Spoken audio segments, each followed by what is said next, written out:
ഇന്ന് ഞങ്ങളുടെ ചാച്ചൻ്റെ പിറന്നാളാണ് കേട്ടോ. 104 വയസ്സിലേക്ക് കിടക്കുന്ന ചാച്ചന് എല്ലാവിധ ആശംസകളും നേർന്നുകൊണ്ട് നമുക്ക് പ്രോഗ്രാമിലേക്ക് കിടക്കാം. ചാച്ചനും അമ്മായിനെ കുറിച്ച് പറയാനാണെങ്കിൽ ഒരുപാട് കാര്യങ്ങളുണ്ട്. അമ്മ എന്ന് പറഞ്ഞാൽ ഞങ്ങളുടെ അമ്മാമനെയാണ് കേട്ടോ. അമ്മ എന്ന് പറഞ്ഞാലാണ് എല്ലാവരും അറിയുള്ളൂ. അതാണ് സംഭവം. ഇടുക്കി ജില്ലയിലെ ഇരട്ടയാറുള്ള പൗവത്ത് പാപ്പച്ചൻ ചേട്ടനെ എല്ലാവരും അറിയും. എല്ലാ വർഷവും ശിവരാത്രിയുടെ അന്നാണ് കേട്ടോ നമ്മുടെ ചാച്ചൻ്റെ പിറന്നാൾ നമ്മൾ ആഘോഷിക്കാറ്. ഇതിനായിട്ട് നാട്ടിൽ നിലവിലുള്ള മക്കളും കൊച്ചുമക്കളും അവരുടെ മക്കളും എല്ലാവരും എത്തിയിട്ടുണ്ട് കേട്ടോ. ചാച്ചനും അമ്മായിക്കും 10 മക്കളാണ്.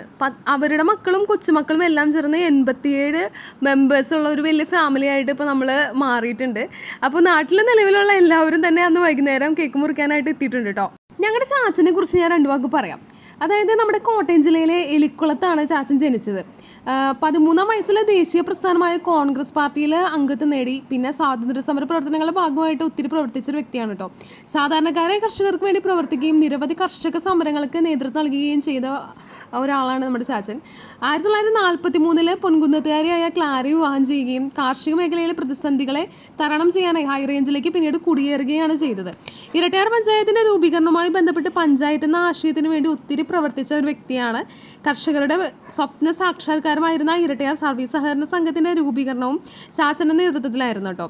ഇരട്ടയാർ സർവീസ് സഹകരണ ബാങ്കിൻ്റെയും ബോർഡ് മെമ്പറായും പ്രവർത്തിച്ചു. ഇരട്ടയാറിൽ പുതിയൊരു മാർക്കറ്റ് എന്ന ആശയം മുന്നോട്ട് വെച്ചതും ചാച്ചനായിരുന്നു. ഗതാഗത സൗകര്യം നടപ്പാക്കുന്നതിന് വേണ്ടി വിവിധ റോഡുകൾ PWDനെ കൊണ്ട് ഏറ്റെടുപ്പിച്ച് നടക്കാനുള്ള പ്രവർത്തനങ്ങൾ ചാച്ചൻ്റെ ഭാഗത്തു നിന്നുണ്ടായി.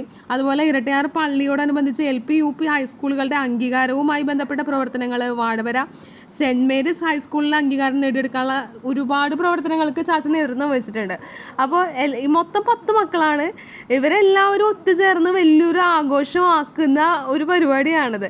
ഇതിൽ ഏറ്റവും കുഞ്ഞാളാണ് നമ്മുടെ കുഞ്ഞാവ. 87-ാമത്തെ മെമ്പറാണ്. അപ്പോൾ കുഞ്ഞാവ ഇതുപോലെ ചാച്ചൻ്റെ വായിൽ കേക്ക് വെച്ച് കൊടുത്ത് എനിക്കും ഭയങ്കര സന്തോഷമായിട്ടുള്ളൊരു കാര്യമാണ് കേട്ടോ. ചാച്ചൻ ഇതൊക്കെ ഭയങ്കര എൻജോയ് ചെയ്യുന്നൊരു സംഭവമാണ് കേട്ടോ. നാട്ടിലുള്ള എല്ലാ മക്കളും ഇടയ്ക്കിടയ്ക്ക് ചാച്ചനെ വന്ന് കാണണം എന്നുള്ളത് ചാച്ചന് ഭയങ്കര നിർബന്ധമുള്ളൊരു കാര്യമാണ്. എന്ത് തിരക്കുകളുണ്ടെങ്കിലും ചാച്ചൻ അന്വേഷിക്കും എന്നെ കാണാൻ വരാത്തതെന്ന്. അമ്മായിയായിട്ടുള്ള ആ ഒരു കെമിസ്ട്രി എന്ന് പറയുന്നത് അത് പറഞ്ഞറിയിക്കാൻ പറ്റാത്തൊരു വലിയൊരു കെമിസ്ട്രിയാണ് കേട്ടോ. കാരണം ഇത്ര വർഷം ഈ കഴിഞ്ഞ 82 വർഷത്തോളം ചേർത്ത് പിടിച്ച് അമ്മായിനെ എല്ലാ കാര്യങ്ങളിലും പങ്കുവെച്ചും ഒരു പങ്കാളി, ഉത്തമ പങ്കാളിയാക്കിയിട്ട് കൂടെ കൊണ്ട് നടക്കുക എന്ന് പറഞ്ഞാൽ തന്നെ അത് വലിയൊരു സന്തോഷമുള്ളൊരു കാര്യമാണ്. അമ്മായിക്കും തിരിച്ച് ചാച്ചനോട് ഭയങ്കര സ്നേഹമാണ് കേട്ടോ. അവരുടെ സ്നേഹം നമ്മൾ ഇന്നത്തെ തലമുറ കണ്ടു പഠിക്കേണ്ട ഒരു സംഭവം തന്നെയാണ്. ഇത് ഞങ്ങളുടെ തറവാടാണ്. ഞങ്ങൾ അമ്മായി വീട് എന്നാട്ടോ പറയാറ്. കാരണം അമ്മായിയുടെ ഉള്ള വീടാണ് അമ്മായി വീട്. അപ്പോൾ ഈ ഒരു അമ്മായി വീട്ടിലാണ് എല്ലാ ഒത്തുചേരലുകളും നടക്കുന്നത്.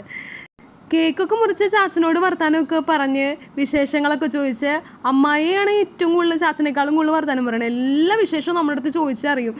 ഒരു രീതിയിലുള്ള ഹെൽത്ത് ഇഷ്യൂസും രണ്ടുപേർക്കും ഇല്ല എന്നുള്ളതാണ് ഇവിടെ എടുത്തു പറയേണ്ട ഒരു കാര്യം. ദൈവാനുഗ്രഹമാണ് ഇവരെ രണ്ടുപേരെയും കൊണ്ട് നടക്കുന്ന ഒരു സംഭവം. ശേഷം ചെറിയ കലാപരിപാടികളൊക്കെ ഉണ്ടായിരുന്നു കേട്ടോ. ഇത് നമ്മുടെ തൂവലാണ്. തൂവൽ ശരിക്കും ചാച്ചൻ്റെ 4th ജനറേഷൻ ആട്ടോ. അതായത് മകൻ്റെ മകളുടെ കുട്ടിയാണ്. ശരിക്കും പേര് നിഹാൽ എന്നാണ്. അപ്പോൾ എല്ലാവരും ഒത്തുചേർന്നപ്പോൾ അവന് വല്ലാത്തൊരു ആവേശമായി. അപ്പോൾ പള്ളിയിലെ പാട്ടൊക്കെ പാടി.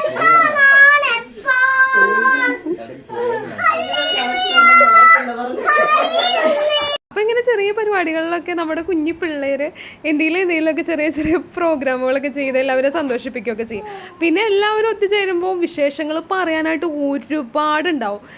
എല്ലാ ആൻറ്റിമാരും എല്ലാ ചാച്ചന്മാരും കണ്ടോ എല്ലാവരും ഇവിടെ ഇരുന്ന് വിശേഷങ്ങളൊക്കെ പറച്ചിലും പരിപാടികളൊക്കെ ആയിട്ട് അങ്ങനെ ഒരു ദിവസം കടന്നുപോയി.